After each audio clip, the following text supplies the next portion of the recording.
আলহামদুলিল্লাহ, আমরা সিরাতে পাকের আলোচনায় তায়েফের যুদ্ধে এসেছি। হুনাইনের যুদ্ধের আহ, এক পর্যায়ে আমরা চলে এসেছি। প্রায় অনেক দূরে গিয়ে এসেছি আমরা। যুদ্ধ শুরু হওয়ার আগ পর্যন্ত যতটুকু দরকার সেই পর্যায়ে এসেছিলাম। এখন মেইন যুদ্ধ শুরু হতে যাচ্ছে, হুনাইনের যুদ্ধ, যেটা তায়েফে। এখানে উভয় পক্ষের সৈন্য সমাবেশ হয়েছে। রাসূলুল্লাহ সাল্লাল্লাহু আলাইহি ওয়াসাল্লামের নেতৃত্বে মুসলমানদের কত লোকের বাহিনী মনে আছে? 10,000 মুসলমান, আর 2,000 মক্কার লোকেরা যোগ দিলে 12,000। আর তায়েফের হুনাইনের যে বাহিনী ছিল তাদের নাম্বার কত ছিল? 20,000। একজনের মনে আছে? এবং তাদের লিডার ছিল মালিক ইবনে আউফ, মনে আছে তো? এখন উভয় গ্রুপ আপন আপন জায়গায় পজিশন নিয়েছে, যুদ্ধ এখনো শুরু হয়নি, হবে। ওয়ালাম্মা কানা মিনাল লাইলি আমিদা মালিক ইবনে আউফ ইলা আসহাবিহি। মালিক ইবনে আউফ খুব দুর্ধর্ষ যোদ্ধা, খুব ভালো, মানে যুদ্ধের ব্যাপারে তার অনেক জ্ঞান। সে চিন্তা করলো যে আগামীকাল সকালে তো যুদ্ধ শুরু হবে, তো মুসলমানরা সকালবেলা যুদ্ধ শুরু করার প্রস্তুতি নিচ্ছে। সে রাতের বেলায় ঠিক করে ফেললো, সব লাইন করে ফেললো। এবং সে কি করলো যে হুনাইনের, তারা তো ওই এলাকার বাসিন্দা, কোথায় কিভাবে দাঁড়ালে, পজিশন নিলে অতর্কিত আক্রমণ করা যাবে সেটাকে ঠিকমতো সে তার সৈন্যদেরকে মোতায়েন করে দিল। এবং নবী করিম সাল্লাল্লাহু আলাইহি সাল্লাম মক্কা থেকে আসতে আসতে সে নিজে অনেক দূর এগিয়ে গেছে। তার অবস্থানটা সে ভালো জায়গা ঠিক করে ফেলেছে। পাহাড়ের চিপায় চিপায় লুকিয়ে অতর্কিত আক্রমণ করার যে সমস্ত এরিয়াটা আছে সেটা সে আগেই দখল করে ফেলেছে। এবং সে সিদ্ধান্ত দিল যে সকালবেলা বা শেষ রাতে যখন হুকুম দেব, সবাই একযোগে আক্রমণ করবা, এমনভাবে তুমুলভাবে তীর নিক্ষেপ করবা তারা যেন চোখে মুখে কোনো পথ না দেখে। সেইভাবে তার লোকজনকে একদম রেডি করে ফেলল। নবী করিম সাল্লাল্লাহু আলাইহি সাল্লাম শেষ রাতের দিকে তিনি তার বাহিনীকে সাজালেন, কে কোথায় পজিশন নেবে ঠিক করে দিলেন। তিনি নিজে একটি খচ্চরে আরোহণ করলেন নেতৃত্ব দেওয়ার জন্য, কমান্ডার হিসাবে। এরপরে তিনি নিজে একদম যুদ্ধের বল্লম মাথায়, গায়ে লোহার বর্ম সব পরে টরে একদম তিনি রেডি, পরিপূর্ণ যোদ্ধার সাজে তিনি সেজেছেন। মানে কমান্ডার কাকে বলে? আলহামদুলিল্লাহ, তিনি পরিপূর্ণভাবে সজ্জিত হলেন নিজে, এবং সমস্ত বাহিনীকে সাজিয়ে দিলেন, দাঁড় করিয়ে দিলেন, কে কোথায় দাঁড়াবে, কোথায় পজিশন নেবে। তারপরে বললেন, দেখো চ্যালেঞ্জ আছে শক্ত, কিন্তু তোমরা যদি সবর করে টিকে থাকো তাহলে আল্লাহ এবং সত্যবাদী হও, আল্লাহর সঙ্গে তোমরা যদি অন্তর দিয়ে ওয়াদা করো, তোমরা পালাবে না, তোমরা টিকে থাকবে, তোমরা সামনের দিকে এগিয়ে যাবে, তাহলে বিজয় তোমাদের নিশ্চিত ইনশাআল্লাহ। এরপরে বনি সোলাইমের নেতৃত্বে, এরা মক্কার আশেপাশে এই এলাকারই তারা একটা গ্রুপ আলাদা জয়েন করেছিল, এই 2,000 লোকের মধ্যে তারাও ছিল। তাদের নেতৃত্ব দেওয়ার জন্য তিনি খালিদ বিন ওয়ালিদ রাদিয়াল্লাহু আনহুকে দায়িত্ব দিলেন। এরপরে যুদ্ধ শুরু হয়ে গেল। যখন যুদ্ধ আরম্ভ হয়ে গেল, সকালের মানে আলো উঠার আগেই মালিক ইবনে আউফের বাহিনী, দুশমন বাহিনী মুসলমানদেরকে আগেই অ্যাটাক করা শুরু করে দিল। এরপরে মুসলমানরা এগিয়ে যাচ্ছেন মোকাবিলা করতে করতে, যেই এগিয়ে যাচ্ছেন বিভিন্ন পাহাড়ের পাশে দিয়ে উঠছেন, ওই পাহাড়ের বিভিন্ন মোড়ে মোড়ে তারা উৎপেতে আসে, আর তারা সমানে তীর নিক্ষেপ করছে। এরপরে যতই এগিয়ে যাচ্ছেন মুসলমানরা, ততই দেখলো যে তারা খুব তুমুল বেগে তারা আক্রমণ করছে।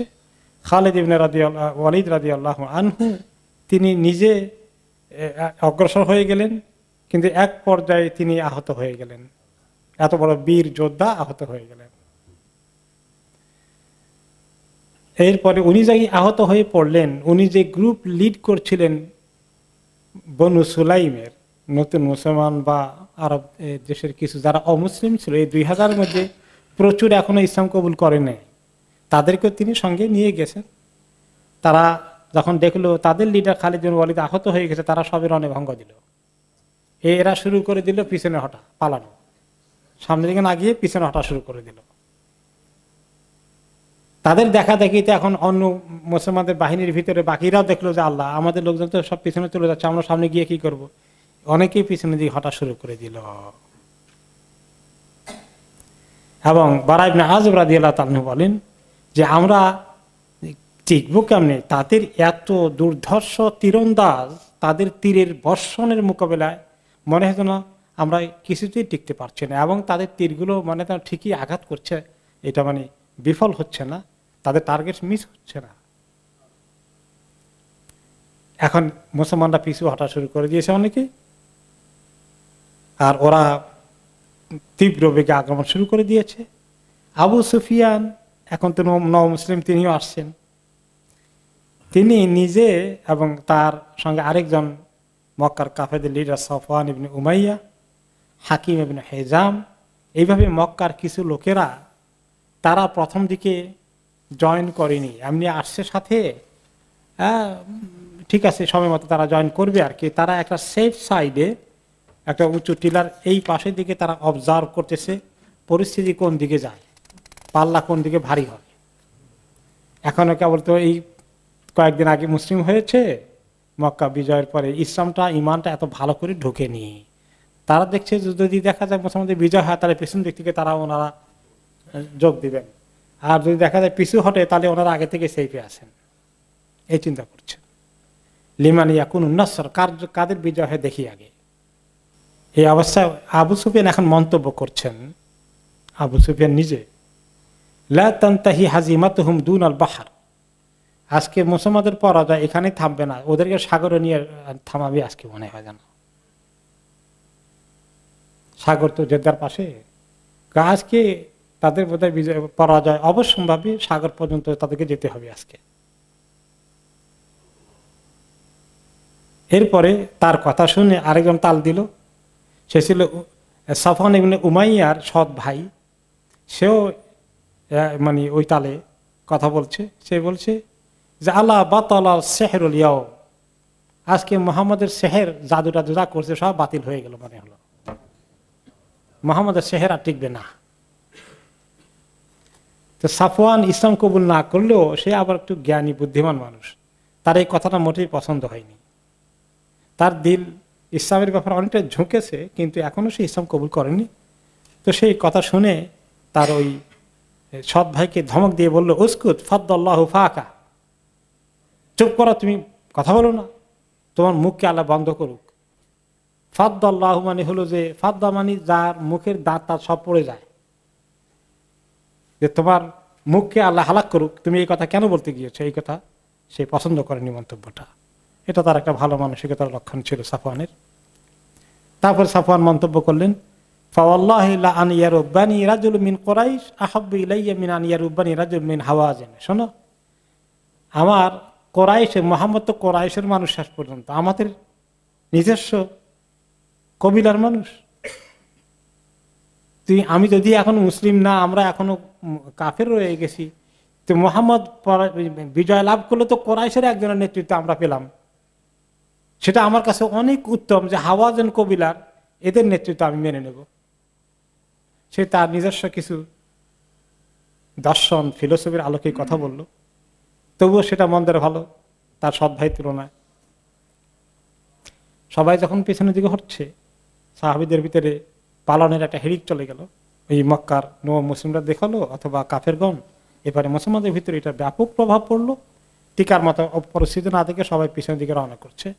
কিন্তু নবী করিম সাল্লাল্লাহু আলাইহি সাল্লাম এবং ওনার সঙ্গে বেশ কয়েকজন সাহাবী কখনোই পিছনে হাঁটেননি, তারা টিকে আছেন, পারলে সামনের দিকে যাওয়ার চেষ্টা করছেন। ওনার সঙ্গে বেশ কয়েকজন মুহাজির এবং আনসার সাহাবী টিকে থাকলেন। বিশেষ করে বড় বড় সাহাবীগণ আবু বকর, ওমর, আলী, আব্বাস, এই জাতীয়, আবু সুফিয়ান ইবনে হারিস আরেকজন, ওই আবু সুফিয়ান লিডার না, যিনি ইসলাম কবুল করে ফেলেছিলেন, যিনি কবি ছিলেন, পরে মক্কায় ইসলাম কবুল করলেন সিরিয়াসলি, সিনসিয়ারলি। এরপরে এভাবে বেশ কিছু লোক, উসামা ইবনে যায়েদ, সবাই।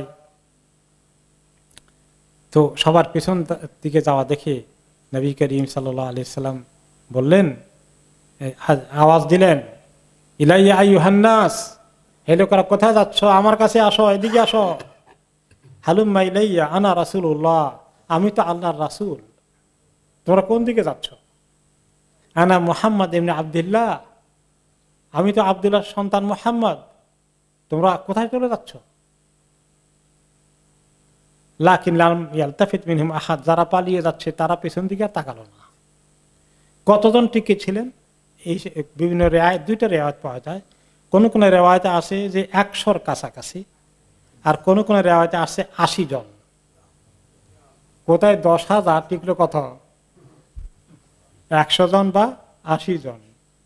আর কাফেরদেরকে সহ গণলে 12,000। চিন্তা করেন পরিস্থিতি কেমন। আর কত সাহসিকতার সাথে এই অল্প কয়েকজন সাহাবী এগিয়ে থাকলেন, পিছনে হটলেন না, এবং রাসূলুল্লাহ সাল্লাল্লাহু আলাইহি সাল্লামের সাহসিকতা দেখেন। তাই শুধু নয়, তিনি তখন নিজের যে খচ্চরে বসা ছিলেন লিড করার জন্য, সেই খচ্চরের লাগামকে বা গুতা দিয়ে ওটাকে সামনের দিকে এগিয়ে নিয়ে যাচ্ছেন, দুশমনের দিকে চলে যাচ্ছেন। পিছনে হঠাৎ দূরের কথা, জায়গায় থাকছেন না, সামনের দিকে দুশমনের বুহ ভেদ করে ঢুকতে যাচ্ছেন। আর তিনি কবিতার লাইনে ছন্দ দিয়ে বলছেন, আনা নবিয়্যু লা কাযিব, আনা ইবনু আব্দুল মুত্তালিব, আমি নবী, সত্য নবী, মিথ্যা নই, আর আমি আব্দুল মুত্তালিবের সন্তান, মানে তার নাতি, তার গোষ্ঠী। তো আরবদের মধ্যে নিজের এই পরিচয় আব্দুল মুত্তালিবের গোষ্ঠী হওয়ার মধ্যে লাভ কি? যুদ্ধের ময়দানে এইরকম বংশ হোক, এরকম স্বাস্থ্য হোক, এরকম যা কিছু শক্তি হোক, এগুলা প্রদর্শন করা যুদ্ধের ময়দানে অ্যালাউড, জায়েজ, বরঞ্চ আরো উৎসাহিত করা হয়েছে যে বীরত্ব দেখাও। তাহলে প্রতিপক্ষের মনে কি সৃষ্টি হবে? ভয় সৃষ্টি হবে, দুর্বলতা সৃষ্টি হবে। সেই সেন্সে তিনি বলেছেন। তিনি জাতীয়তাবাদী হতে চাননি, নিজের বংশের বড়াই করতে চাননি, কিন্তু যুদ্ধের ময়দানে এটা কাজে লাগবে বিধায় এইরকম কবিতার ছন্দ তিনি পড়লেন। উনি এটা পড়ছেন আর এগিয়ে যাচ্ছেন দ্রুত গতিতে। এখন উনি একলা ওখানে চলে গেলে পিছনে সাহাবীরা ওনার সঙ্গে দিতে পারছেন না, মনে হয় যেন এত দ্রুত গতিতে যাচ্ছেন।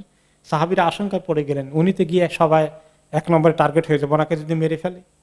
তো আব্বাস রাদিয়াল্লাহু আনহু এবং আবু সুফিয়ান ইবনে হারিস, যারেক আবু সুফিয়ান, এই দুইজনে মিলে ওনার খচ্চর এবং লাগামকে টেনে ধরে পিছন দিকে টানার চেষ্টা করতেছেন। আর নবী করিম সাল্লাল্লাহু আলাইহি ওয়াসাল্লাম শুধু দাবড়াচ্ছেন, সামনে চলে যাবেন। তো এইভাবে নবী করিম সাল্লাল্লাহু আলাইহি ওয়াসাল্লাম পূর্ণাঙ্গ বীরত্বের সাথে সেদিন যুদ্ধের ময়দানে টিকে থাকলেন, এবং তার সঙ্গে যে সাহাবীরা ছিলেন। এরপরে আল্লাহ তাআলা পক্ষ থেকে এই পরীক্ষা বেশ কিছুক্ষণ চলল। নবী করিম সাল্লাল্লাহু আলাইহি ওয়াসাল্লাম আল্লাহর প্রতি তাওয়াক্কুল, ভরসা একটুও কমতি হয়নি। তিনি একদম 100% মুতমাইন ছিলেন যে আল্লাহ ওনাকে সাহায্য করবে। এরপরে শেষ পর্যন্ত নবী করিম সাল্লাল্লাহু আলাইহি ওয়াসাল্লাম ওনারা যখন খচ্চর ধরে রাখছে, খচ্চর থেকে নেমে গেছেন লাফ দিয়ে। তারপরে নেমে গিয়ে এবারে তিনি একটু আল্লাহর কাছে দরখাস্ত দিয়ে ফেললেন, ঠিক যুদ্ধের এই মাঝখানে আল্লাহর দিকে মুতাওয়াজ্জিহ হয়ে দোয়া করলেন, আল্লাহুম্মা আনজিল আও নাজ্জিল নাসরাকা, আল্লাহুম্মা ইন্নাশা আন লা তু'বাদ বা'দাল ইয়াউম, ইনতাশা আন লা তু'বাদ বা'দাল ইয়াউম। আল্লাহ, আপনার সাহায্য নাজিল করে দেন, আপনার মদদ নাজিল করে দিন, নসরত নাজিল করে দেন। আল্লাহ, আপনি কি চান না আল্লাহ যে আজকের পর থেকে আপনার আর ইবাদত করা হবে না? এরা যদি সত্যি বিজয় লাভ করে, তাহলে এরা পাল্টা আক্রমণ করে আমার সঙ্গে তো বাকিগুলাকে তারা শেষ করে দেবে। তো আপনাকে ইবাদত করবে কি আল্লাহ? সেটা তো আল্লাহ ভালোই জানেন কে ইবাদত করবেন, কিন্তু তিনি আল্লাহকে দোয়া করছেন যে কত কাতর হয়ে এই কথাই ফুটে উঠছে, কত অনুরোধ, কত অনুনয় বিনয় করে তিনি আল্লাহর কাছে দরখাস্ত দিচ্ছেন। কাজে বিপদে পড়লে যুদ্ধের ময়দানেও আল্লাহ সাহায্য চাওয়ার জন্য এভাবেই যারা নেতৃত্বের পজিশনে থাকবেন তাদেরকে নিজস্ব শক্তির উপরে ভরসা করলে হবে না। মুমিনকে আল্লাহর উপর তাওয়াক্কুল করে তার কাছে সাহায্য চাইতেই হবে। এবং ওই যে সাহাবায়ে কেরাম আজকে মনে করেছেন যে এই যুদ্ধে আমরা সবচেয়ে বড় বাহিনী নিয়ে এসেছি, ওহদে বা বদরে খন্দকে তা আমরা তাদের সঙ্গে অনেক কম ছিলাম, সেখানে যদি বিজয় লাভ করে থাকি তাহলে আজকে আমরা তো সেই তুলনায় অনেক বেশি এসেছি, 12,000। কাজে আজকে আমাদের বিজয় কেউ ঠেকাতে পারবে না। সংখ্যার ভিত্তিতে বিজয় ঠিক করেছিলেন, নিজেদের অস্ত্র নাম্বারের ভিত্তিতে বিজয় ঠিক করেছিলেন। আল্লাহ তাআলা মুসলমানদেরকে সাহায্য আসতে দেরি করে দিয়ে সেটা প্রমাণ করে দিলেন কি, যে তোমাদের দ্বারা বিজয় লাভ হবে না। বিজয় কে দেবেন? আল্লাহ তাআলা। মানুষের শক্তির কোনো পাওয়ার কিচ্ছু নেই। আজকে চায়নার মতো সারা পৃথিবীর এত বড় শক্তি চ্যালেঞ্জ করে চায়না, যে চীনা জাতিকে কেউ থামাতে পারবে না, সে ডিক্লেয়ার করেছে। থামানোর কেউ নেই। এখন কে থামিয়ে দিলেন? আল্লাহর কোন বাহিনী দিয়ে থামালেন? ওয়ালিল্লাহি জুনুদুস সামাওয়াতি ওয়াল আরদ। আকাশ জমিনে আল্লাহর বাহিনী আছে। আল্লাহর বাহিনী। নমরুদের জন্য কি ছিল? মশা। ফেরাউনের জন্য কি ছিল? পানি।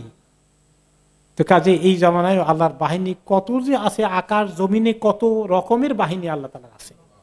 এই একটি রোগটাও আল্লাহর আর্মি কিভাবে কুপকাত করে দিচ্ছে। কোন দেশ থেকে কোন দেশে যাচ্ছে থামাবে কি দিয়ে? পাসপোর্ট লাগিয়ে কোন সিকিউরিটি চেক আছে? কিভাবে পৌঁছে যাচ্ছে? সুবহানাল্লাহ।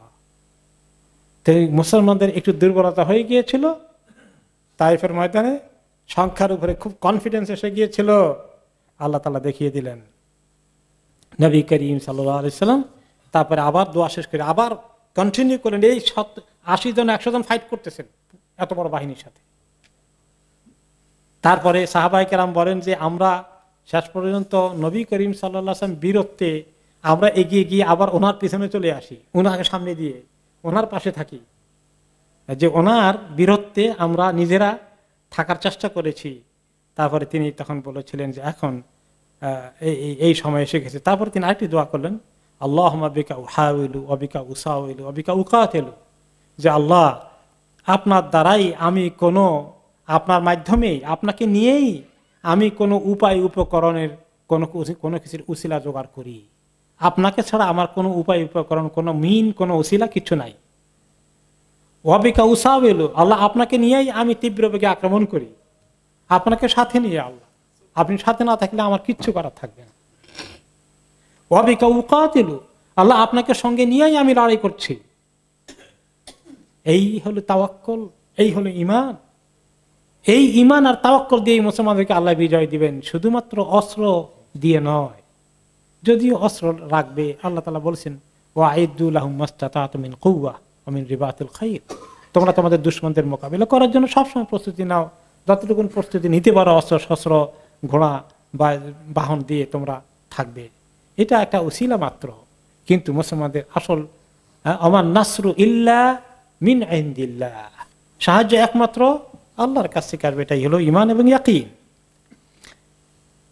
সাহাবী বারা ইবনে আযিব রাদিয়াল্লাহু আনহু বলেন, কুন্না ওয়াল্লাহি ইযা আহমারাল বাসু নাত্তাকি বিহি, যখন যুদ্ধ তুমুল আকার ধারণ করে চূড়ান্ত পর্যায়ে পৌঁছে, তখন আমরা কি করি? নবী করিম সাল্লাল্লাহু আলাইহি ওয়াসাল্লামের কাছে গিয়ে শেল্টার নেই।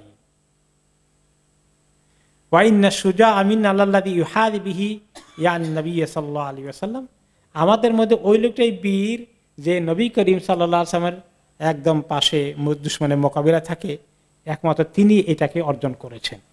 তা উনি সবার সামনে চলে যেতেন, কোন রকমের পরোয়া করতেন না।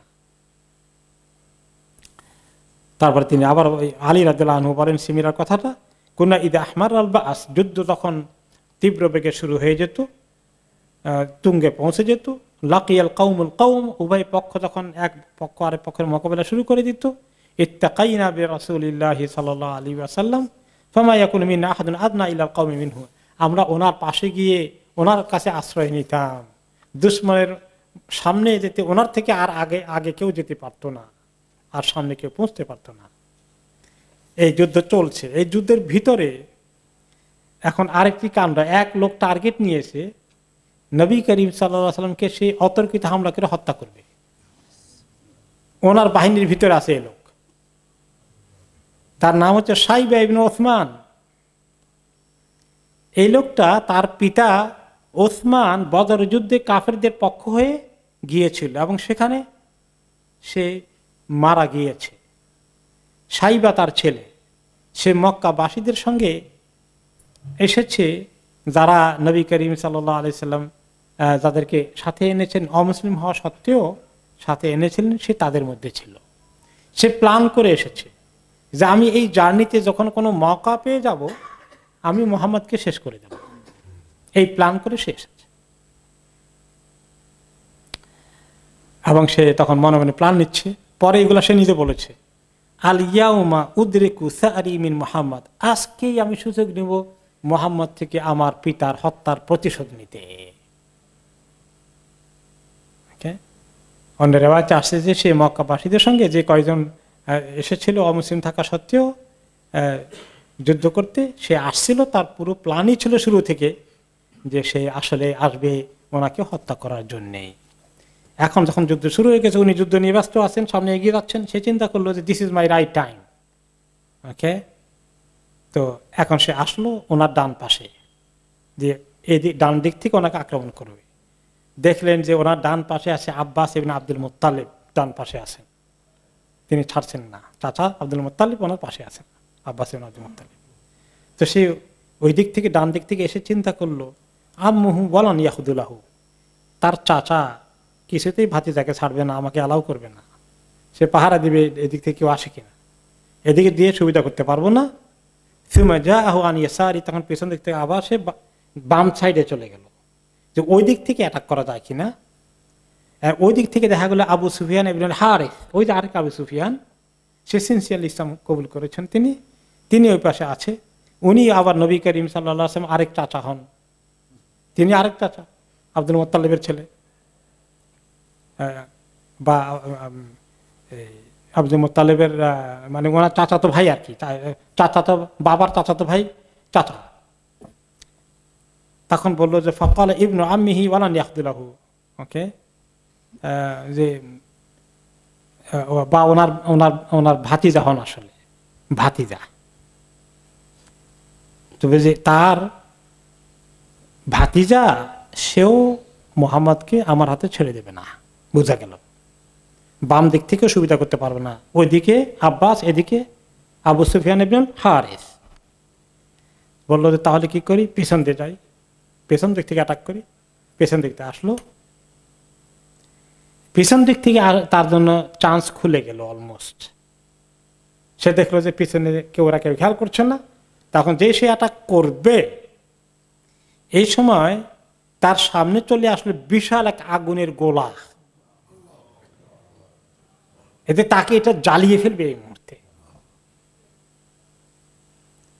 আর এটা এত পাওয়ারফুল লাইট ছিল এই আগুনের গোলাটা যে তার চোখ ঝলসে যাচ্ছে, সে চোখকে এমনি হাত দিয়ে ফেললো। ওয়ামাশাল কাহকারা, দ্রুত পিছন দিক থেকে হেঁটে নিজের জান বাঁচালো। সাইবা পরে বলেন ফাআলিম তু আন্নাহু মামনু, এবার আমি বুঝতে পেরেছি তাকে প্রোটেকশন দেওয়া হচ্ছে।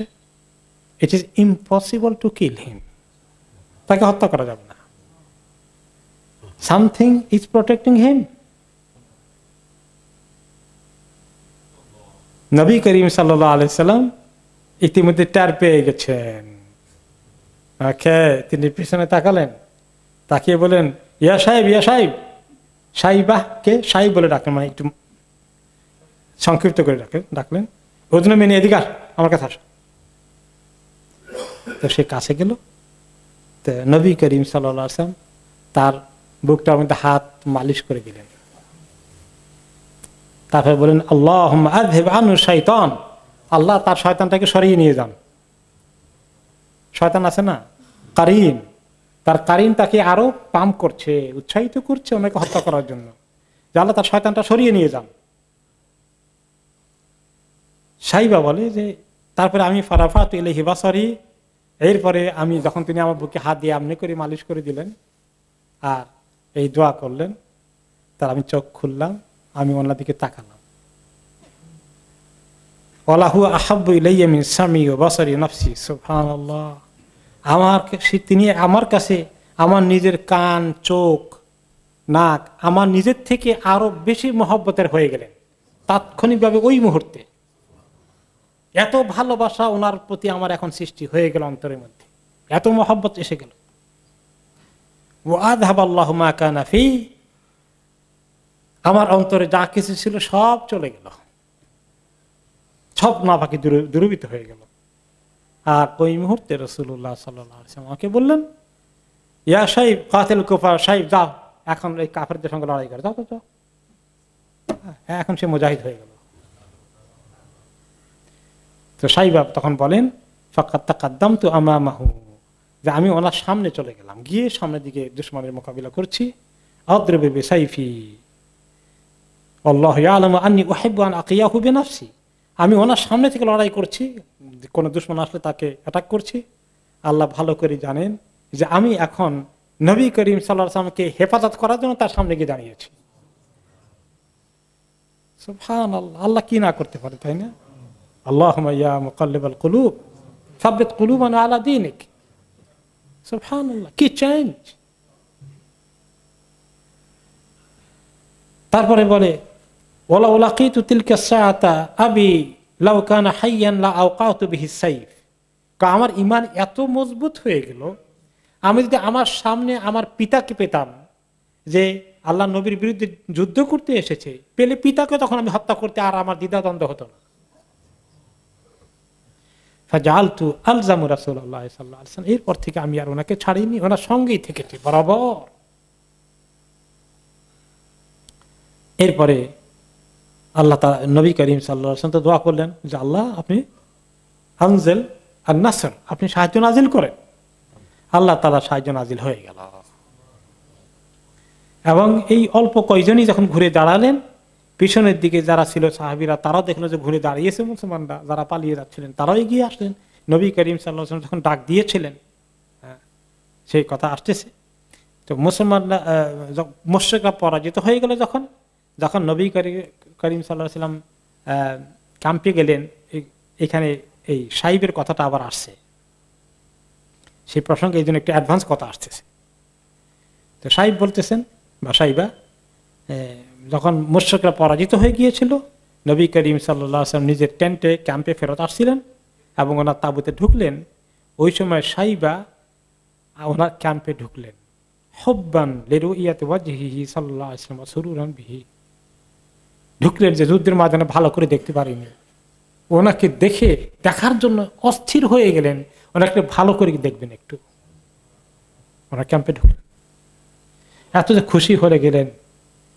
ফালাম্মা রাআহু রাসূলুল্লাহ সাল্লাল্লাহু আলাইহি ওয়াসাল্লাম ক্বালা ইয়া শাইব, যখন নবী করিম সাল্লাল্লাহু আলাইহি ওয়াসাল্লাম সাইবকে দেখলেন, তারকে ওনার ক্যাম্পে ঢুকে গেছেন, বললেন ইয়া শাইব আল্লাযী আরাদা বিকা আল্লাহু খায়রান মিম্মা আরাদতা বিনাফসিকা। সুবহানাল্লাহ, শাইব তুমি কি চেয়েছিলে আর আল্লাহ তাআলা তোমাকে কি কল্যাণ দেওয়ার চিন্তা করে বসে আছেন। তারপরে সাইবা পরে সব কাহিনী বলেন, ইয়া রাসূলুল্লাহ কি ঘৃণা আপনাকে করেছি, কিভাবে প্ল্যান করেছি, কতদিন থেকে কোন দিন আপনাকে হাতের কাছে পাবো, এবং মক্কা থেকে কিভাবে এসেছে প্ল্যান করে করে সব ওনাকে খুলে বলে দিলাম, আর কিছুই ঢেকে রাখলাম না। তারপরে আমি দরখাস্ত দিলাম, সুম্মা কুলতু লাহু ইয়া রাসূলুল্লাহ সাল্লাল্লাহু আলাইহি ওয়াসাল্লাম ইস্তাগফিরলি, ইয়া রাসূলুল্লাহ এই যে অসৎ পরিকল্পনা করেছিলাম, আপনি আমার জন্য আল্লাহর কাছে দোয়া করেন, আল্লাহ যেন আমাকে মাফ করে দেন। তিনি রাসূলুল্লাহ সাল্লাল্লাহু আলাইহি ওয়াসাল্লাম বললেন, গাফারাল্লাহু লাক, আল্লাহ তাআলা তোমাকে মাফ করে দিন। এরপরে এখন ডাক চলতেছে, মুসলমানদেরকে ডাকা দিচ্ছেন। নবী করিম সাল্লাল্লাহু আলাইহি ওয়াসাল্লাম ওনার চাচা আব্বাসকে বললেন, ওয়াকান রাজুলান সাইয়িতান, তিনি খুব উঁচু আওয়াজ ছিল ওনার, মোটা আওয়াজ ছিল, মোটা গলা। তিনি বললেন, ইয়া আব্বাস নাদি আসহাবা সামুরা, ওই সামুরা গাছের নিচে যারা বায়াত করেছিল বায়াতের দোয়ানে, এদেরকে ডাকেন, তারা আমাকে ফেলে কোথায় চলে গেল। আর অন্য রেওয়ায়েতে আসে তিনি বললেন ডাকেন, যে রাসূলুল্লাহ সাল্লাল্লাহু আলাইহি ওয়াসাল্লাম বললেন ডাকে, ইয়া লাল মুহাজিরিন, ইয়া লাল মুহাজিরিন, ইয়া লাল আনসার, ইয়া লাল আনসার, হে মুহাজিরগণ, হে আনসারীগণ। এভাবে করে তিনি ডাকলেন এবং আব্বাস রাদিয়াল্লাহু আনহু বললেন, আপনি উঁচু গলায় উঁচু আওয়াজে ডাকতে থাকেন, এদিকে আসতে বলেন। তখন এই তারা দূরে চলে গেছেন বা যাচ্ছেন, পালিয়ে যাচ্ছেন, তাদের কানে আওয়াজ চলে গেল। উন্মুক্ত ময়দান তো, ওখানে তো কোনো বাধা বিপত্তি নেই, খোলা ময়দানে জোরে আওয়াজ দিলেন, অনেকের কানে আওয়াজ পৌঁছে গেল। তখন ওনারা সেখান থেকে হুঁশ হলো, আমরা কি করছি এটা। ওখান থেকে জবাব দিলেন, লাব্বাইকা লাব্বাইকা, ইয়া রাসূলুল্লাহ, হে রাসূল, আল্লাহ রাসূল, আমরা চলে আসতেছি এক্ষুনি। আব্বাস রাদিয়াল্লাহু আনহু বলেন, যার যার কানে আওয়াজ চলে গেল দ্রুত চলে আসলেন। এমন ভাবে আসলেন মনে হলো যে আতফাতু আল বাকারে আলা আওলাদিহা, যখন কোন বাছুরকে বন্দি করে রাখে দুধ করার জন্য, এরপর আবার ছেড়ে দেয়, তখন বাছুরটি যেভাবে তার মা গাভীর কাছে যায় বা গাভী বাছুরকে পেলে যেভাবে তার কাছে দৌড়ে যায়, এরকম করে আসলো মনে হয় যেন সাহাবীরা চলে আসলেন, তাদের হিম্মত সম্বিত ফিরে এলো, ওনারা আবার জমা হয়ে গেলেন। এরপরে আল্লাহ তাআলা ওনাদেরকে তারা যখন সবাই এসে যখন পাল্টা আক্রমণ করা শুরু করে দিলেন, আর এর ফাঁকি দিয়ে আবার নবী করিম সাল্লাল্লাহু আলাইহি ওয়াসাল্লাম ওনার এই উটের এই খচ্চরের মধ্যে আবার উঠলেন, উঠে আবার আওয়াজ দিলেন, আবার দোয়া করলেন, আল আন হামিয়াল ওয়াতিস, এখন যুদ্ধ আবার পুনরায় নতুন উদ্যোগে শুরু হয়ে গেল। এরপরে তিনি হাতের মধ্যে কিছু বালি বা কঙ্করের গুঁড়া হাতে নিলেন, নিয়ে তিনি তার মধ্যে হাতে নিয়ে বললেন শাহ হাতিল উজুহ, যে চেহারাগুলো অন্ধ হয়ে যাক বা চোখে না দেখুক, এইরকম একটা দোয়া করে তিনি পাথরগুলো এক মুষ্টি বালি পাথর সহকারে ছুড়লেন এভাবে। লাম ইয়াবকা মিনহুম আহাদুন ইল্লাম তালাআত আইনাহু ওয়া ফামুহু তুরাবান, এই এক মুষ্টি বালির মধ্যে আল্লাহ এত বরকত দিলেন, কাফের বাহিনী সবার চোখের মধ্যে নাকের মধ্যে তা ঢুকে গেল। ঢুকে গিয়ে তারা এর চোখ কচলানো শুরু করছে, আর এখন এবারে পিছনে ধাওয়া শুরু করে দিয়েছে। তখন যারা দেখা যাচ্ছে পিছনে ধাওয়া শুরু করে দিয়েছে অলরেডি বালি পড়ার পরেই, তখন নবী করিম সাল্লাল্লাহু আলাইহি ওয়াসাল্লাম আওয়াজ দিয়ে বললেন ইনহাজামু ওয়া রাব্বিল কাবা, ইনহাজামু ওয়া রাব্বিল কাবা, কাবার রবের কসম করে বলছি তারা পরাজিত হয়ে গেল, পরাজিত হয়ে গেছে। তিনি আওয়াজ দিলেন আল্লাহ রাব্বুল আলামিন। এরপরে এমনকি স্বয়ং আল্লাহ তাআলা ফেরেশতা নাযিল করে দিলেন, ফেরেশতা নাযিল করলেন আল্লাহ তাআলা। সেই খবর আল্লাহ তাআলা কোরআনে পাকে দিয়েছেন সূরা আত-তাওবার 25 থেকে 27 নম্বর আয়াতে। আউযু বিল্লাহি মিনাশ শাইতানির রাজীম। লাকাদ নাসারাকুমুল্লাহু ফী মাওয়াতিনা কাসীরাতিন ওয়া ইয়াওমা হুনাইনিন ইয আজাবাতকুম কাসরাতুকুম, নিশ্চয়ই আল্লাহ তাআলা তোমাদেরকে অনেক সাহায্য করেছেন, অনেক জায়গায়, একাধিক জায়গায় আল্লাহ তোমাদেরকে সাহায্য করলেন। এমনকি হুনাইনের দিনে যখন তোমাদের সংখ্যার পরিমাণ তোমাদেরকে খুব কনফিডেন্স দিয়ে দিল, তোমাদের সংখ্যার যে বৃদ্ধি এবং পরিমাণ কারণে তোমরা খুব কনফিডেন্ট হয়ে গেলে, তখনও আল্লাহ তোমাদেরকে সাহায্য করলেন, করা দরকার হয়ে গেল। ইয আজাবাতকুম কাসরাতুকুম ফালাম তুগনি আনকুম শাইআ, যখন তোমাদের সংখ্যার বড় সংখ্যা তোমাদেরকে খুব কনফিডেন্স দিয়ে দিল, কিন্তু আসলে এই সংখ্যা তোমাদের কাজে লাগলো না, কোনো কাজে আসলো না। ওয়াদাকাত আলাইকুমুল আরদু বিমা রাহুবাত সুম্মা ওয়াল্লাইতুম মুদবিরিন, আল্লাহ তাআলার এই বিস্তীর্ণ প্রশস্ত জমিন তোমাদের জন্য আবার সংকীর্ণ হয়ে গেল, কোথায় পালাবে দিশা খুঁজে পাচ্ছ না, দুশমনের ভয়ে তোমরা পালিয়ে পৃষ্ঠ প্রদর্শন করে চলে গেলে, পিছন দিকে তোমরা চলে গেলে।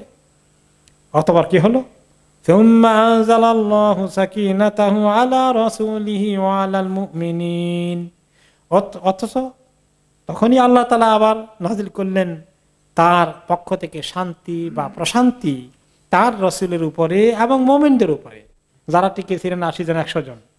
পরে যারা আসলেন তাদেরকেও আল্লাহ তাআলা অন্তরের ভিতরে ইতমিনান দান করলেন, আর এরকম ভয় শঙ্কা পালানোর মনোভাব থাকলো না। ওয়া আনজালা জুনুদাল লাম তারাউহা, আর এমন একটা বাহিনী আল্লাহ তাআলা পাঠালেন যা তোমরা দেখোনি। সেই বাহিনী কোন বাহিনী ছিল? ফেরেশতাদের বাহিনী। ওয়া আযাবাল্লাযীনা কাফারু, আর কাফেরদেরকে আল্লাহ তাআলা আবার আযাব দিলেন, তাদের অনেককেই হতাহত করে দিলেন। ওয়াযালিকা জাযাউল কাফিরিন, এটি হচ্ছে কাফেরদের পাওনা, তাদের প্রাপ্তি। সুম্মা ইয়াতুবুল্লাহু মিন বাদি যালিকা আলা মান ইয়াশা ওয়াল্লাহু গফুরুর রহিম। অতঃপর আল্লাহ তওবা কবুল করেন তাকে আল্লাহ চান। তোমরা পালিয়ে গিয়েছিলে, এটা অনেক বড় গুনাহ। এটা কেমন গুনাহ? তাওয়াল্লি ইয়াউমুজ যাহর, যুদ্ধের ময়দান থেকে পালিয়ে যাওয়া, পৃষ্ঠ প্রদর্শন করা, এটা অন্যতম প্রধান কবিরা গুনাহ। যে কয়েকটি কবিরা গুনাহ আছে যেগুলো সহজে মাফ হবে না, তার মধ্যে অন্যতম হচ্ছে যুদ্ধের ময়দানে পালিয়ে যাওয়া, ময়দান থেকে পালিয়ে যাওয়া। সেই কাজ করেছিলে। তবে ইয়াতুবুল্লাহ মিন বাদি যালিকা আলা মান ইয়াশা, আল্লাহ যাকে চান, যে সিনসিয়ারলি তওবা করে, অবশ্যই আল্লাহ তাআলা তাকে তওবা কবুল করে নেবেন। আল্লাহু গফুরুর রহিম, আল্লাহ তাআলা অবশ্যই গফুর এবং রহিম। আল্লাহ তাআলা অনেক বড় ক্ষমাশীল এবং তিনি দয়াময়। এরপরে আব্দুর রহমান মাওলা উম্মে বুরসুন নামে একজন, যিনি কাফের অবস্থায় এই যুদ্ধে শরীক ছিলেন, মক্কা থেকে যাওয়ার কয়েকজন যে 2000-এর মধ্যে তিনিও ছিলেন। পরে তিনি ইসলাম কবুল করেছেন, কিন্তু ওই সময় তিনি কাফের ছিলেন। তিনি বলেন, ফাল্লামাল তাকাইয়া ওয়াল মুসলিমুনা লাম ইয়াকুমু লানা হালবাশাতিন, ওকে, ফাজিনা নাহুশু সুয়ুফানা বাইনা ইয়াদাই রাসূলুল্লাহ সাল্লাল্লাহু আলাইহি ওয়াসাল্লাম হাত্তা ইদা গাশিনাহু ইদা বাইনানা ওয়া বাইনাহু রিজালুন হিসানুল উজুহ। যখন আমরা দুই গ্রুপ, মুসলমান আর ওই গ্রুপ একত্রিত হয়ে গেল, তখন দেখা গেল যে কিছুতে টিকলাম না, মানে একবার ছাগল দোহাইতে যদ্দূর সময় যায়, এই দূরও টিকা গেল না, তাদের প্রচন্ড মারে মুসলমানরা পিছপা হওয়া শুরু করে দিল।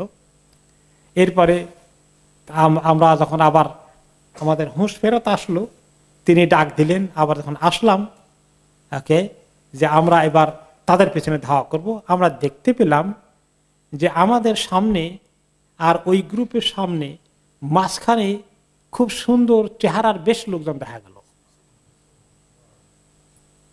এবং তারা তখন একটা স্লোগান দিচ্ছিলেন, যারা এসেছিলেন, শাহাতিল উজু, শাহাতিল উজু ফারজাউ,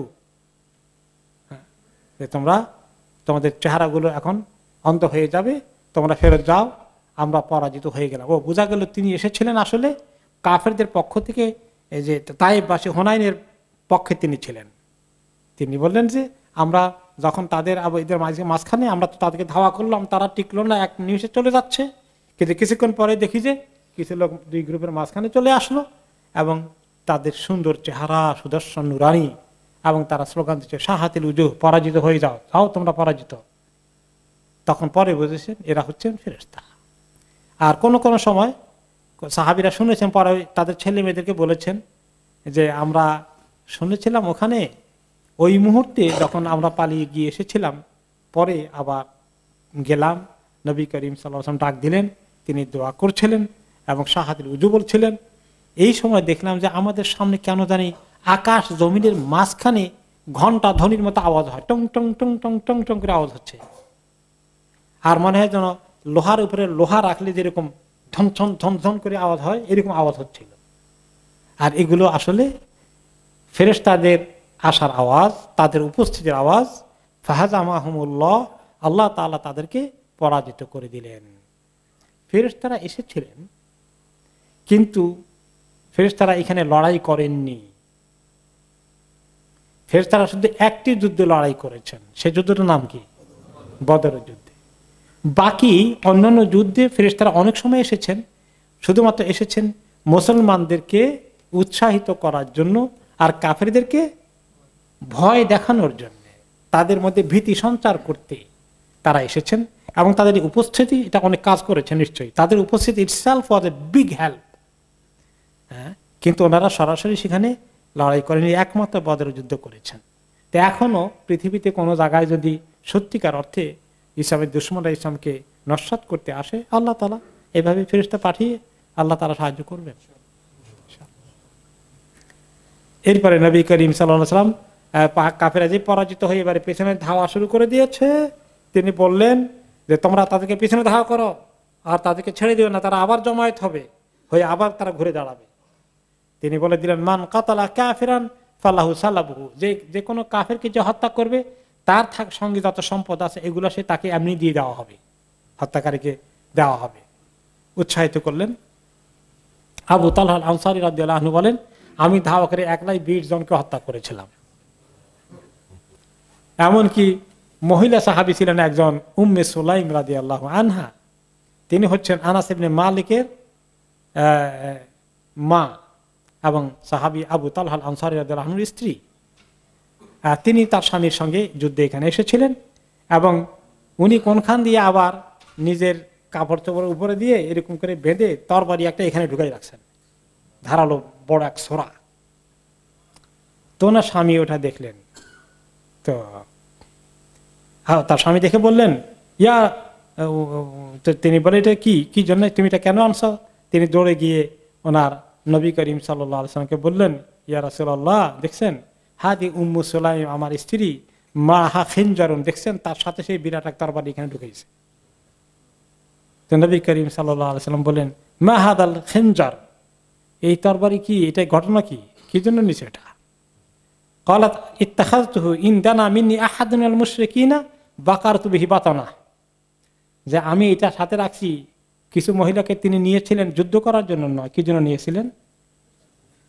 পিছন দিক থেকে ওই তীরগুলো কুড়িয়ে দিবে, তারপরে কেউ যদি আহত হয়ে পড়ে নার্সিং করা, পানি খাওয়ানো ইত্যাদি কাজগুলো করার জন্য ওনাদেরকে নিয়েছিলেন। তো ওনারা তো নার্সের মতোই থাকবেন, কিন্তু উনি আবার হাতে তরবারি কেন? এটা যেন ওনার স্বামী আশ্চর্য হয়ে গেলেন, তুমি তরবারি, তুমি কি সামনে লড়াই করবা কিনা? তো নবী করিম সাল্লাল্লাহু আলাইহি ওয়াসাল্লামকে দেখালেন, তো উনিও বললেন যে এটা কেন? বলতে আমি নিছি যে কোনো মুশরিক যদি আমার কাছাকাছি পাই তাহলে একেবারে তার প্যাটের মধ্যে ঢুকাই দেব। বাকার তুমি বাতানো, তার বাতানো মানে প্যাটের মধ্যে ঢুকাই দেবে, একদম বিরক্ত সাথে তিনি বলছেন। তো ওনার কথা শুনে রাসূলুল্লাহ সাল্লাল্লাহু আলাইহি ওয়াসাল্লাম মুস্কি হাসলেন। তারপরে ওনাকে লক্ষ্য করে বললেন, মহিলা নবী করিম সাল্লাল্লাহু আলাইহি ওয়াসাল্লামকে লক্ষ্য করে বললেন, ইয়া রাসূলুল্লাহ আকতুলু মান বাদানা মিনাত তুলাকা ইন হাজামু বিকা, বলে ইয়া রাসূলুল্লাহ আমার একটা কথা আছে, এই যে তোলাকা মানে যারা মক্কা থেকে আসছিল 2000-এর, এরা কিন্তু আজকে ডুবেই ছিল প্রায় আপনাকে, এরাই প্রথমে রণে ভঙ্গ দিল, পিছনের দিকে চলে গেল, এবং ওদের দেখা দেখি বাকিরাও শেষ পর্যন্ত বেতাল হয়ে দৌড় দিলেন। কাজে এই যদি যুদ্ধে আল্লাহ তাআলা আমাদেরকে ঠিক মতো করে নিরাপত্তার সাথে নিয়ে যায়, তাহলে কিন্তু আমি ওদের অনেকগুলোকে হত্যা করে ছাড়বো, ওদেরকে ছাড়া যাবে না। তো নবী করিম সাল্লাল্লাহু আলাইহি ওয়াসাল্লাম বললেন, ইয়া উম্মে সুলাইম ইন্নাল্লাহা কাদ কাফা ওয়া আহসানা, উম্মে সুলাইম আল্লাহ তাআলা আমাদের পক্ষ থেকে কাজ ছেড়ে দিয়েছেন, আর লাগবে না, আল্লাহ কাজ করে দিয়েছেন, থাক আর তোমারও চিন্তা করা লাগবে না। এরপরে এখন আসলো যে যুদ্ধের এই অবস্থায় কিছু এখনো চলতেছে। হাওয়াজেন কবিলার তাদের সাইডে যারা মানে কাফের পক্ষের, তাদের সাইডের তাদের সামনে দেখা যাচ্ছে স্টিল একটা লোক কিছু লোককে নিয়ে সে সামনে আসে নেতৃত্ব দিয়ে, বিশাল এক মানে বডি তার, এবং একটা বড় লাল রঙের দামি উটের মধ্যে সে বসা, গায়ে গোটা সে অনেক বড়, এবং তার হাতে রয়েছে একটি লম্বা বর্ষার আগা, মাথার মধ্যে আছে তাদের পতাকা। সে খুব সাহসী লোক, সামনে আছে, আর হাওয়াজান কবিলা লোকেরা তার পেছনে আছে। সে সামনে যদি কাউকে কোনো মুসলিমকে পেয়ে যাচ্ছে তাদেরকে আঘাত করছে, আর তাকে দেখে দেখে সে সামনের দিকে এগিয়ে আসছে বীরত্বের সাথে, তাদের হাওয়াজানি কিছু লোক তাকে ফলো করছে। তো তাকে এখন ডিল করা দরকার। আলী ইবনে আবি তালেব রাদিয়াল্লাহু আনহু ওই লোকটাকে টার্গেট করলেন, এবং আরেকজন আনসারি সাহাবী, এই দুইজনে মিলে এই লোককে টার্গেট করলেন। এরপরে আলী রাদিয়াল্লাহু তাআলা আনহু তার যে উট আছে, উটের মধ্যে উটের উপরে দিলেন আঘাত, দেওয়ার কারণে উটটা কাত হয়ে পড়ে গেল, আর আনসারি সাহাবী এসে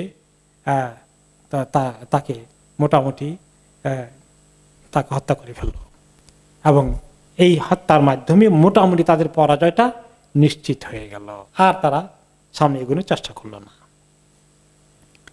সেদিন নবী করিম সাল্লাল্লাহু আলাইহি সাল্লাম যখন বলে দিয়েছিলেন যে যাকে হত্যা করবে তার সঙ্গে যা কিছু সম্বল পাওয়া যাবে এটা তাকে গনিমতের মাল হিসেবে বন্টনের আগেই এটা তাকে এক্সট্রা দিয়ে দেওয়া হবে, উৎসাহিত করেছেন। তো এর মধ্যে আবু কাতাদা রাদিয়াল্লাহু আনহু তিনি একজনের হত্যা করেছিলেন, এবং তিনি তার সেগুলাকে ক্যারি করলেন, যেটা তার সঙ্গে সম্পদ ছিল সেগুলোকে নিলেন। এই বিষয়ে হাদিসটি এসেছে, আবু কাতাদা রাদিয়াল্লাহু আনহু নিজেই বলেন যে খারাজনা মা রাসূলিল্লাহ সাল্লাল্লাহু আলাইহি ওয়াসাল্লাম হুনাইনিন, আমরা যখন হুনাইনের যুদ্ধে নবী করিম সাল্লাল্লাহু আলাইহি ওয়াসাল্লামের সঙ্গে এসেছিলাম, ফালাম তাকাইনা কানাত লিল মুসলিমিনা জাওলা,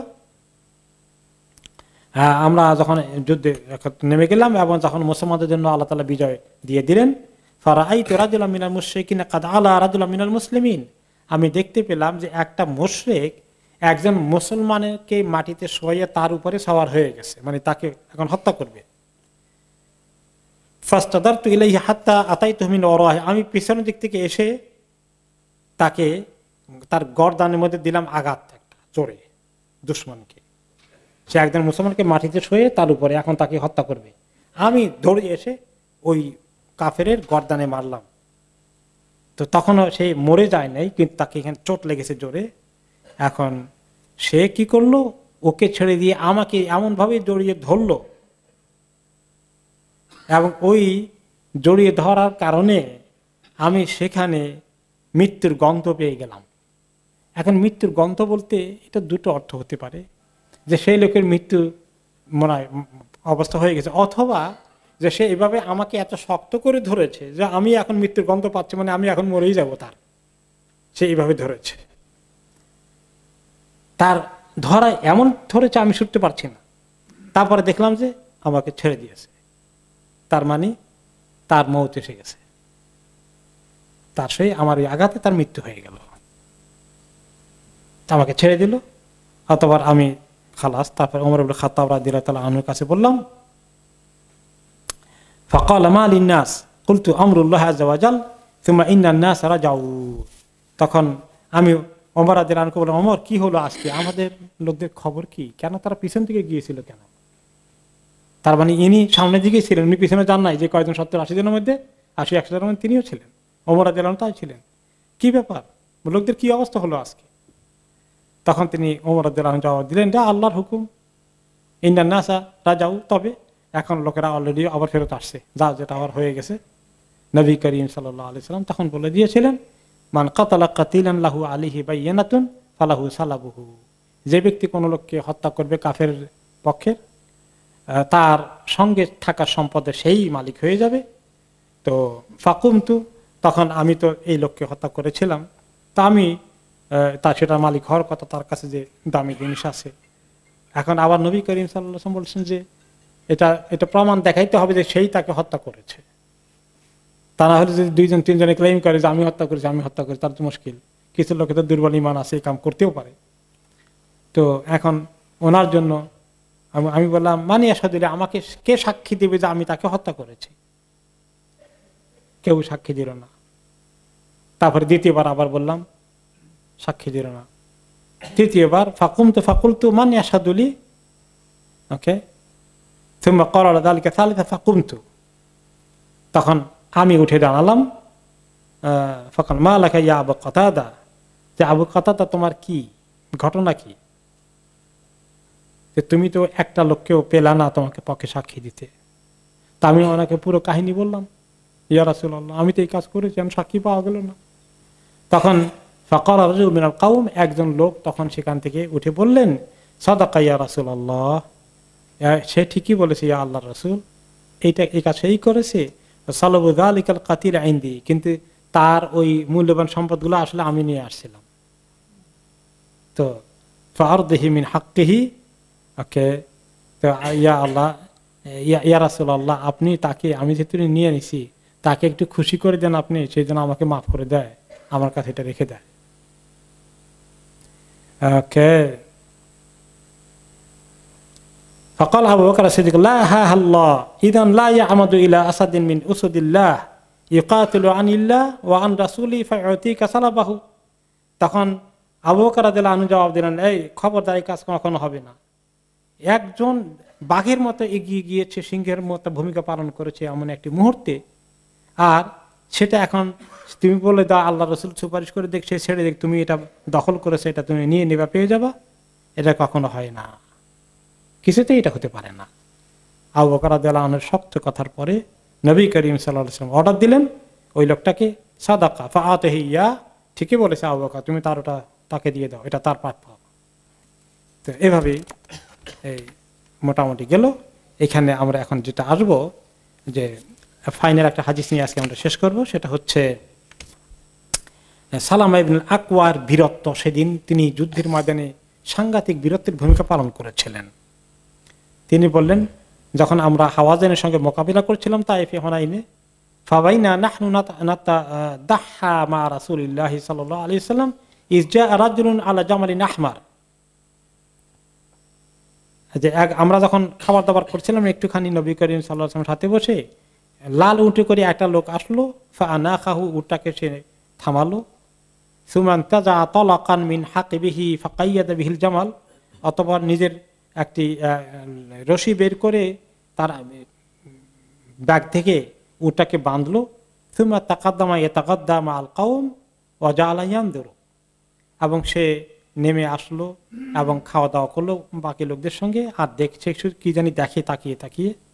অফিনা দাফাতুন রিক্কাতুন ফি যাহর, আর আমাদের আসলে আমাদের যে বাহনগুলো ছিল, উটগুলো, এগুলো অনেকটা দুর্বল হয়ে গেছে। ও বাদুনা মুসাতুন, কেউ কেউ উট নাই, শুধু পায়দল যাচ্ছি। ঈদ খারাদা ইয়াস্তাদু ফাআতা জামালাহু ফাআতলাকা কাইদাহু সুম্মা আনাখাহু কাআদা আলাইহি ফাআসারাহু। আর তারপরে দেখলাম যে এই লোকটা কি করলো, তার উঠে আবার আসলো, এসে এটা রশি খুলে দিল, অতবার উঠলো এবং সে উঠে এটাকে খুব দ্রুত গতি চালিয়ে নিয়ে গেল। আহুয়া তালিয়াতুল লিল কুফার, এবং দেখা গেলো যে সে কুফারদের একটা দলকে পেয়েছিল, একটা সে ছিল আসলে কাফেরদের একজন চর। ফাত্তাবাহু রাজুলুন আলা নাকাতিন ওয়ারাকা, এখন যখন সে এটা নিয়ে আবার এখানে খবর নিল, খাওয়ার উছিলা মনে করছিল যে এই বাহিনীর লোক লাল উঠে করেছে আসছিল, কিন্তু যখন সে টের পেল, কিছু খোঁজ খবর নিয়ে গেল, ওই বাহিনীর গোয়েন্দা আসলে। আর তারপর দ্রুত গতিতে উটটা নিয়ে আবার যখন সে রওনা করে দিল ওই দিকে, তখন আমরা চিনলাম সে আসলে আমাদের পক্ষের লোক না, দুশমন পক্ষের চর, গোয়েন্দা। ফাতবাহু রাজুলুন আলা নাকাতিন ওয়ারাকা, তখন আমাদের দল থেকে একজন লোক তার একটা মেটে রঙের উটে করে তাকে ফলো করলো, এই গোয়েন্দাকে দুশমন পক্ষের ধরার জন্য। সালামা বললাম যে ফাত্তাবাহতু, আমিও তার পিছনে শুরু করে দিলাম দৌড়া। যখন আমি তার কাছে কাছে চলে গিয়েছিলাম, দেখলাম যে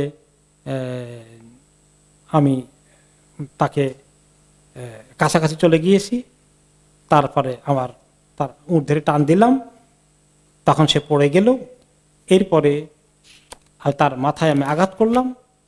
এরপরে নবী করিম সাল্লাল্লাহু আলাইহি ওয়াসাল্লামের কাছে আমি তার উটটাকে নিয়ে আসলাম এবং তাকে সেখানে হত্যা করে দিলাম। তখন নবী করিম সাল্লাল্লাহু আলাইহি ওয়াসাল্লাম বলেন, মান কাতালার রাজুল, যে কে ওই লোকটাকে, যে আগন্তক আসছিল, চর আসছিল, কে হত্যা করেছে? সালামা বললেন যে আমি। নবী করিম সাল্লাল্লাহু আলাইহি ওয়াসাল্লাম বললেন, তুমি উট সহ যা কিছু তার ছিল এসব কিছু তোমাকে দেওয়া হয়ে গেল। তিনি সেটা নিয়ে নিলেন গনিমতের মাল বন্টন হওয়ার আগেই। ভেরি ফাইনাল খবর আজকে আমরা পড়ি আরেকটা হাদিস, সেটা হচ্ছে যে খালিদ ইবনে ওয়ালিদের কি হলো। খালিদ ইবনে ওয়ালিদ রাদিয়াল্লাহু তাআলা না চলে যান নাই, তিনি আহত হয়ে পড়ে আছেন, কোথায় কেউ দেখতেছে না। নবী করিম সাল্লাল্লাহু আলাইহি ওয়াসাল্লাম তো সাংঘাতিক চিন্তিত হয়ে গেলেন, খালিদ কই। ওকে, প্রথম দিকেই তারা ওনার গ্রুপকে আক্রমণ করে এবং উনি আহত হয়ে পড়েন তাদের আক্রমণে, এবং বাকি ওনার সঙ্গে যারা ছিল বনি সুলাইমে তারা সবাই ভেগে চলে গেল। তো উনি কোনো এক জায়গায় সেইফে আহত অবস্থায় পড়ে আছেন। আসলে যখন মুসলমানদের বিজয় নিশ্চিত হয়ে গেল, হাওয়াজেন প্রতিপক্ষ যারা ছিলেন তারা পরাজিত হয়ে গেল, নবী করিম সাল্লাল্লাহু আলাইহি ওয়াসাল্লাম জিজ্ঞেস করেন খালিদ কোথায়। তিনি পাঠালেন একজনকে, আব্দুর রহমান ইবনে আজহারকে। তিনি খবর নিয়ে আসলেন যে খালিদ ইবনে ওয়ালিদ খারাজা মা রাসূলুল্লাহ সাল্লাল্লাহু আলাইহি ওয়াসাল্লাম হুনাইন ওয়া হুয়া ইয়াকুলু মান ইয়াদুল্লু আলা রাজুলিন খালিদ ইবনে ওয়ালিদ, কে কোন লোক আসে, আমাকে জলদি করে খবর নিয়ে আসো, খালিদ ইবনে ওয়ালিদ কোথায়, কি অবস্থায় আছে। তো ইবনুল আজহার নামে একজন বললেন, আমি গেলাম তার সামনে, গিয়ে দেখলাম, আমি তখন মুহতালিম, আমি কেবল বালেগ হয়েছি, কিশোর যুবক হচ্ছি কেবল।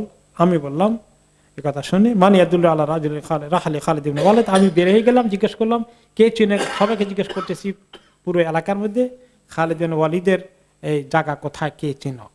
তখন আমাকে দেখানো হলো যে এইখানে খালিদ ইবনে ওয়ালিদ। আমি ওনার কাছে গেলাম, দেখি যে তিনি তার ঘোড়ার উপরে বসার জন্য যে সিটটা আছে এই সিটটাকে নামিয়ে তিনি আহত অবস্থায় এইভাবে রেস্ট নিয়ে আসছেন। ওকে, তা আমি গিয়ে খবর দিলাম রাসূলুল্লাহ সাল্লাল্লাহু আলাইহি ওয়াসাল্লামকে। উনি দৌড়ে আসলেন, এসে তাকে তার ব্যথা, যথেষ্ট ব্যথা পেয়েছেন, ভালোভাবে আঘাত পেয়েছেন তিনি। আসলে তিনি উঠতে পারছেন না, যেতেও পারছেন না। তিনি পালান নাই, আত্মরক্ষাও করেননি, তিনি আসলে ওনার শক্তি হারিয়ে ফেলেছেন, এত ব্যথা পেয়েছেন, এত রক্ত যাচ্ছে।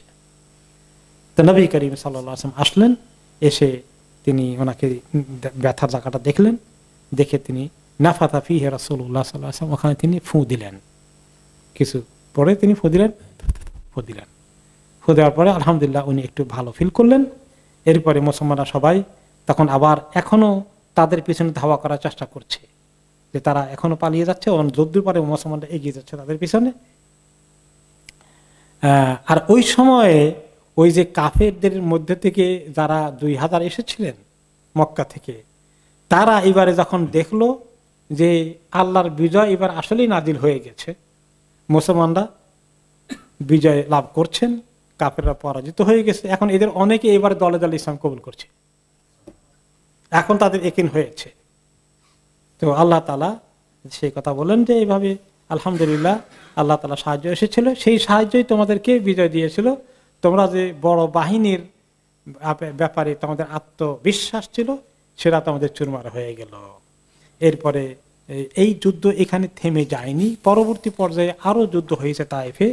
তাই হুনাইনের যুদ্ধের পরে, হুনাইন ছিল তাইফ শহরের আগে, কারণ মালিক ইবনে আউফ এগিয়ে গিয়ে মুসলমানদেরকে বাধা দেওয়ার চেষ্টা করেছিল, কিন্তু এরা এখান থেকে যারা যারা পালিয়ে যেতে সক্ষম হয়েছে তারা আবার তাইফ এলাকায় সমবেত হচ্ছে। যুদ্ধ সামনে আরো বাকি রয়ে গেছে, সেটার দিকে রাসূলুল্লাহ সাল্লাল্লাহু আলাইহি ওয়াসাল্লাম তার বাহিনী নিয়ে যাবেন, সেটা আমরা আগামী সপ্তাহে শুনবো ইনশাআল্লাহু তাআলা।